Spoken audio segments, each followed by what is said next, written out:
Chit fund company रोज भैली द्वारा ठकईर सम्मुखीन होता जमाकारी मैंने 12 कोटी टंकार संपत्ति फेरिया कोलकाता स्वतंत्र पीएमएलए कोर्ट निर्देश देते।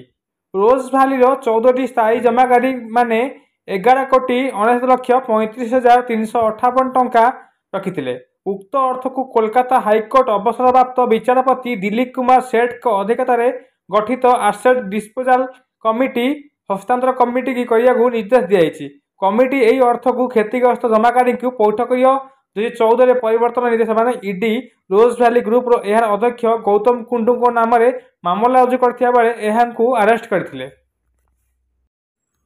कनिष्ठ शिक्षक नियुक्ति पर जिलावारी चूड़ांत तालिका सोमवार प्रकाश पाई।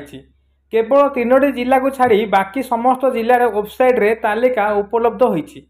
जिलापाल मोहर पर उक्त 3टी जिलार तालिका मंगलवार वेबसाइट रे प्रकाश पाए बोली राज्य शिक्षा कार्यक्रम ओपेसार जड़े वरिष्ठ अधिकारी प्रकाश करिसेंती।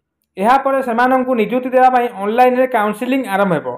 काउंसिलिंग संपर्क में संपुक्त जिलार वेबसाइट रे समस्त ओपेसा वेबसाइट रे विज्ञप्ति प्रकाश पाइब। खाली दिवा विद्यालय में मोट 18,788 शिक्षक नियुक्ति पाई काउंसिलिंग कराजिबो।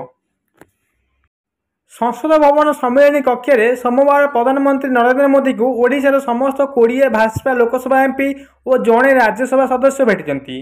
ଏହି अवसर में विभिन्न प्रसंग में प्रधानमंत्री एमपी के सह आलोचना करिसेंती।